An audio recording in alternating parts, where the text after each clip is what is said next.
Greetings, friends. It's me, Wayman, and this is another video on the book of Judges for Dummies, the Samson cycle. And every time I read this text, I get all excited about it because there's a lot of stuff going on. And this is going to be the introduction video to the Samson cycle. And we're going to go through it, and we're going to figure some of it out, and we'll have an interesting time doing that. We'll be pulling a lot of information from articles I read from Biblical Archaeology Review, BAR, also the Jewish Publication Society Study Bible, the Tanakh, and Anchor Bible Commentary, Judges, and also later, when we get to the slang of the sea peoples with the jawbone, an essay from Hamlet's Mill, which is a modern essay on the topic, which should be really interesting. Samson's cycle is pretty amazing in that there are so many things going on rather than the surface reading of the story. Here we have the man against his instinct. Samson is completely instinctual. A lot of the decisions he makes are based on instinct rather than conscious decisions. Here we have the idea of culture against culture. Samson representing the Hebrew culture in subjection to the sea peoples for 40 years, which is a very long time. And also the matriarchal society warring against the patriarchal society.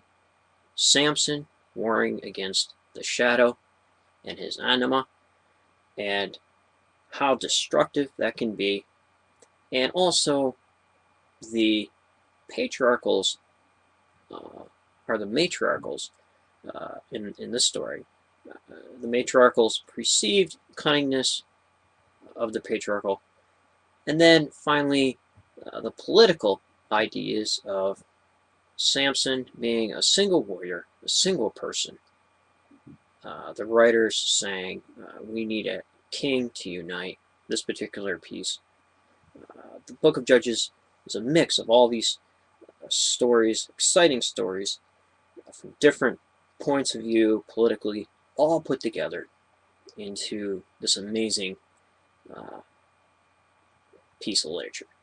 And so first we start out in 13, where the child archetype idea comes in, where Samson has this miraculous kind of birth from leaders. You get the same kind of ideas from the birth of Isaac, the birth of Samuel, and if you've read Herodotus, there's a lot of other kings in the ancient Near East who also had huge divine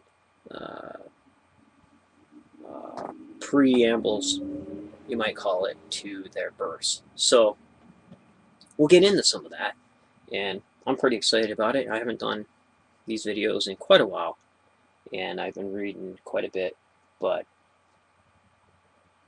the next video we'll be getting into chapter 13 and the announcement of Samson's birth. Samson, man of the sun. It's beautiful.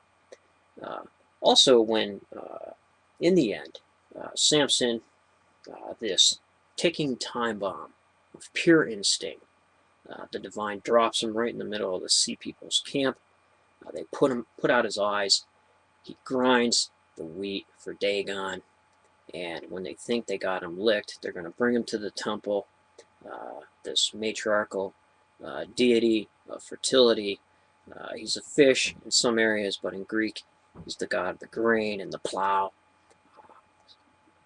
Dagon, Samson gets between the pillars, uses his strength, and pushes over not only the temple of Dagon, which is a sign of legitimacy among the culture, but also wars and pushes over, so to speak, the matriarchal hold that was on him and the Hebrews.